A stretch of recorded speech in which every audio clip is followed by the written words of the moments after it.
Assalamualaikum warahmatullahi wabarakatuh. Selamat pagi dan salam bahagia untuk kita semua. Yang kami hormati, para awak media, para narasumber, dan para hadirin yang berbahagia. Diketahui pada pagi ini kita akan melakukan konferensi pers tentang penggunaan sertifikat halal untuk barang gunaan. Perkenalkan, nama saya Ganesha Putra selaku moderator. Terlebih dahulu saya akan menjelaskan urutan acara pada pagi ini. Yang pertama, pemaparan materi dari Public Relation Majelis Ulama. Selanjutnya, sesi tanya jawab dari wawancara. Dan yang terakhir, penutupan. Baik, untuk menyiapkan waktu, dipersilakan untuk Public Relation Majelis Ulama Indonesia menyampaikan materi yang akan dibahas. Selamat pagi rekan-rekan media, saya Anissa Febrianita sebagai Public Relation dari Majelis Ulama Indonesia. Di sini kami mengumpulkan teman-teman media dalam konferensi pers mengenai barang gunaan bersertifikasi halal. Yang dimaksud dengan barang gunaan secara umum adalah barang yang digunakan dan terlibat dalam kehidupan umumnya digunakan untuk beribadah atau bersinggungan dengan produk yang dikonsumsi. Hal ini karena makanan halal terdapat terkontaminasi produk yang tidak halal. Penggorengan misalnya, ada penggorengan anti lengket yang umumnya menggunakan bahan turunan lemak untuk anti lengketnya. Berbicara tentang lemak, maka ada dua opsi, yakni lemak yang berasal dari hewan atau tumbuhan.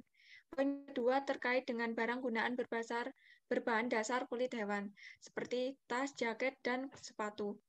Pada dasarnya, bahan kulit dikatakan halal selama telah disamak dan berasal dari hewan halal, sekalipun tidak diketahui cara penyembelihannya. Namun, lain halnya ketika kulit tersebut berasal dari babi. Sekalipun sudah disamak, MUI tetap tidak dapat menyatakan kehalalannya. Saat ini cukup banyak kulit sepatu yang diproduksi dengan menggunakan kulit babi, sehingga konsumen muslim perlu berhati-hati saat membelinya.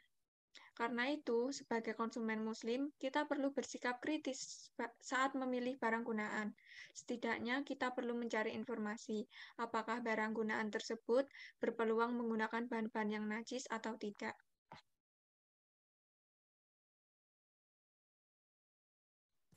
Baiklah, demikian tadi materi dari narasumber kita hari ini. Sekarang memasuki sesi tanya jawab. Dipersilakan para pewawancara untuk menanyakan hal yang perlu ditanyakan.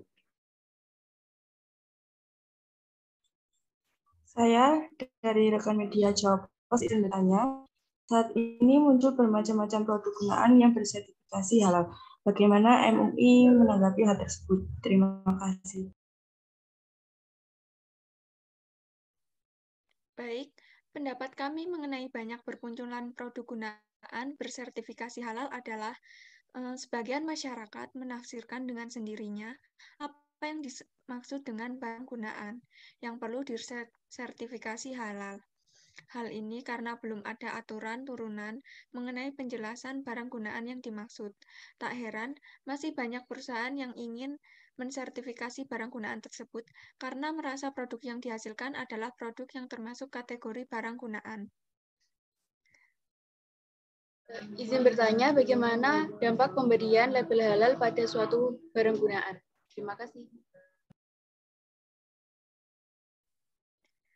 Baik, jadi dampak pemberian label halal yang pertama yaitu kepada produsen. Pencantuman label halal ini penting tidaknya hanya untuk konsumen, tetapi juga untuk para produsen.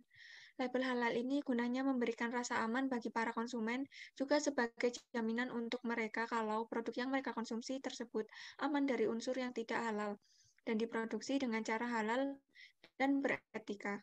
Untuk produsen, label halal ini berfungsi dalam membangun kepercayaan dan loyalitas konsumen terhadap produk-produk mereka.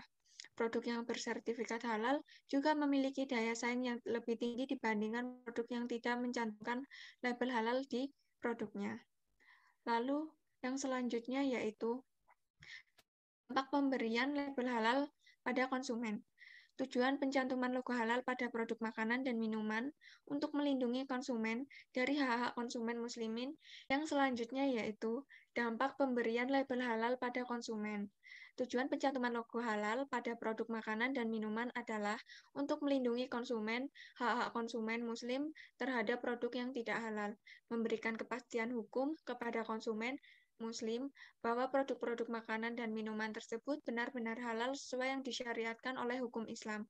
Konsumen Muslim tidak akan ragu-ragu membeli produk makanan dan minuman karena pada kemasan produk makanan dan minuman tercantum logo halal dan mencegah konsumen Muslim terhadap produk yang tidak halal. Ada alasan lain terkait yang mendorong produsen barang gunaan untuk mengajukan sertifikasi halal. Terima kasih. Jadi, alasan yang pertama untuk memenuhi tuntutan konsumen di negara setempat, para pelaku usaha, terutama dari negara non-Muslim, yang ingin memasuki pasar Indonesia, merasa perlu mengajukan sertifikasi halal. Tujuannya, agar konsumen yakin bahwa produk yang mereka gunakan benar-benar terhindar dari najis atau barang haram.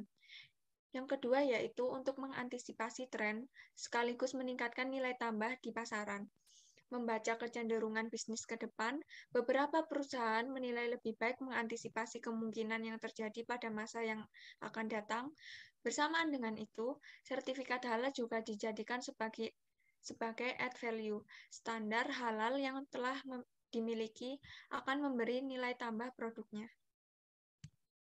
Izin bertanya, mengapa untuk sekarang seperti obat-obatan, kosmetik, dan barang gunaan itu harus bersertifikasi halal? Terima kasih. Jadi, karena pencantuman logo halal pada produk obat, kosmetik, dan barang gunaan untuk melindungi konsumen-konsumen Muslim terhadap produk yang tidak halal, memberikan kepastian hukum kepada konsumen Muslim bahwa produk tersebut benar-benar halal sesuai yang disyariatkan oleh hukum Islam. Konsumen Muslim tidak ragu-ragu membeli produk karena kemasan produk tercantum logo halal dan mencegah konsumen Muslim terhadap produk yang tidak halal. Jadi, para pelaku usaha di Indonesia yang memperdagangkan produk makanan, minuman, obat, kosmetik harus memberikan informasi yang jelas, jujur mengenai komposisi kehalalan produk yang diperdagangkan untuk melindungi hak-hak konsumen Muslim terhadap produk yang tidak halal. Sekian penyampaian materi dari saya. Tak terasa kita sudah di penghujung acara, dan alhamdulillah acara berjalan dengan baik dan lancar. Kami mengucapkan banyak terima kasih kepada rekan-rekan media dan seluruh kru yang bertugas. Kurang lebihnya kami mohon maaf. Wassalamualaikum warahmatullahi wabarakatuh.